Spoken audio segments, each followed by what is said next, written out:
Hello friends, welcome to our YouTube channel Nisha study point. Guys, आज हम इस video में करने वाले हैं शर्ली टोल्सन द्वारा लिखी गई एक पोएम ए फोटोग्राफ। जो शर्ली टोल्सन है उनका फुल नेम कैथलीन शर्ली टोल्सन है। इनका जो बॉर्न है वो 20 मई 1924 में हुआ था और 23 सितंबर 2018 में इनकी डेथ हुई थी। ये एक पोइट थी, राइटर, जर्नलिस्ट और एक लोकल पॉलिटिशियन थी। इस पोइम में उन्होंने बताया है कि जो उसकी माँ है वो अब मर चुकी है और उसको मतलब कितनी कमी अपनी माँ की महसूस होती है, वो सब इस पोइम में बताया है। 19 लाइन्स की ये पोइम है जो कि हम इस वीडियो में लाइन टू लाइन डिस्कस करेंगे, एक्सप्लेनेशन देखेंगे। The cardboard shows me how it was.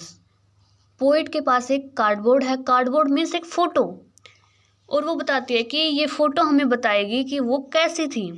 When the two girl cousins went paddling. Paddling means कम गहरे पानी में नंगे पाँव चलना, और उसके साथ कौन थी? दो उसकी गर्ल कजन्स थी।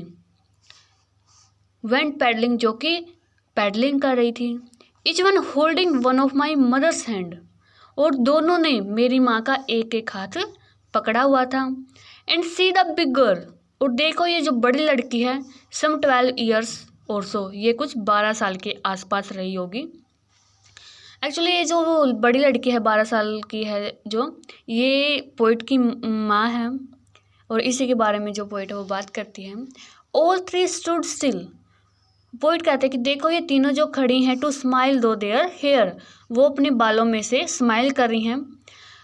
मतलब जब ये फ़ोटो ली गई थी तब सी पर मतलब तेज़ हवा चल रही होगी, और हवा के चलते चलते उनके बाल हवा में उड़ रहे होंगे, और उड़ते बालों में से वो स्माइल कर रही हैं।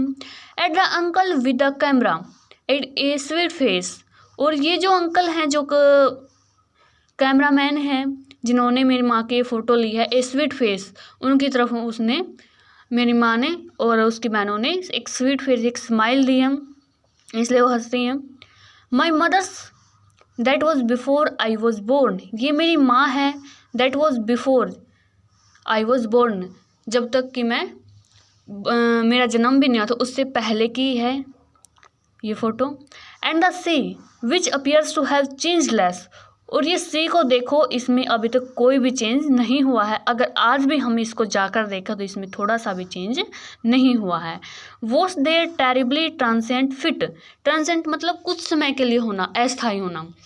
ये जो सी है वो तो मतलब कुछ भी चेंज नहीं हुआ उसमें तो, लेकिन वहाँ पे जो मेरी माँ के जो और उसके कजन्स के जो पैरों के निशान थे वो कुछ समय के लिए थे, ट्रांसिएंट थे, यानी कि अब वो बड़ी हो चुकी हैं। टाइम के अकॉर्डिंग वहाँ से जो उनके पैरों के निशान थे वो भी अब साफ हो चुके हैं। Next line some 20-30 years later she laugh at the snapshot. अब यहाँ पे जो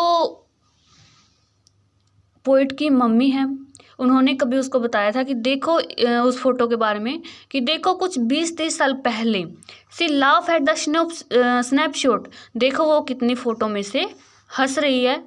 सी बैटी एंड डोली, देखो बैटी और डोली को, यानी कि जो पोइट की मासी हैं वो बैटी और डोली हैं। सी डिड से, और बाद में उसकी मम्मी कहते हैं कि and look how they dressed us for the beach, और देखो उसने हमें बीच पर आने के लिए कैसे ड्रेसअप किया है, कैसे मतलब तैयार करके वो हमें बीच पर लेकर आई है। The sea holding was her past, और ये जो सी है वो मेरी माँ का पास्ट लिए हुए है इस फोटो में। माई इज़ हर लाफ्टर, और मेरा जो पास्ट है वो मेरी माँ की हंसी है। बोथ वरी, वरी मतलब WRY, दुख से मतलब सिकड़ा हुआ चेहरा। With a लेबर्ड is of loss, लेबर्ड means लेबर्ड is of loss, मतलब एक फीलिंग होती है, रिलीफ की फीलिंग, जो कि मतलब कुछ लॉस को मतलब मुश्किल से बुलाने के बाद मतलब फील होती है, वो होती है लेबर्ड इज ऑफ लॉस। पोइट कहते हैं कि जो सी के ऊपर जाना और मतलब ये फ़ोटो और ये फ़न करना वो मेरी माँ का पास्ट थी, और मेरी माँ की जो हंसी थी वो अब मेरा पास्ट बन चुकी है। और हम दोनों ही इस मतलब पास्ट को मतलब ये अब हमें मतलब दुख देती है याद करके पुरानी जो सुखदायक जो घटनाएं उनको। तो अब जो पेन है इस लॉस का, उन्होंने उस पेन ने हमारे चेहरों पर परमानेंट एक मतलब इम्प्रेशन छोड़ दिया है। वरी हो गया उनका जो चेहरा है, अब दुख से बिल्कुल सिकुड़ चुका है। नेक्स्ट लाइन देखते हैं। Now she has been dead nearly as many years as that girl lived. Poet कहती है कि उसकी माँ है जो अब मर चुकी है, और उसको उतने ही मतलब ईयर हो चुके हैं जितने कि एज दैट गर्ल लिव्ड, जितने कि फोटो में वो लड़की अब तक जी चुकी है। यानी कि वो लड़की अब 12 साल की थी जिस टाइम पे फ़ोटो ली गई, तो उसकी माँ को भी अब 12 साल ही हुए हैं उससे दूर हुए, उसकी डेथ हुए। And of this circumstances there is nothing to say at all. और अब पोइट खुद को ऐसे सर्कमस्टांसेस में पाती है, ऐसे मतलब सिचुएशन में खुद को पाती है कि वहाँ पर उसको कहने के लिए कुछ भी नहीं है, वो उस सिचुएशन के बारे में कुछ भी नहीं कहना चाहती। इट्स साइलेंसेस, बस उस जो सिचुएशन, वो जो सिचुएशन थी उसने उसको मतलब साइलेंस कर दिया, साइलेंट कर दिया है, खामोशी से भर दिया है।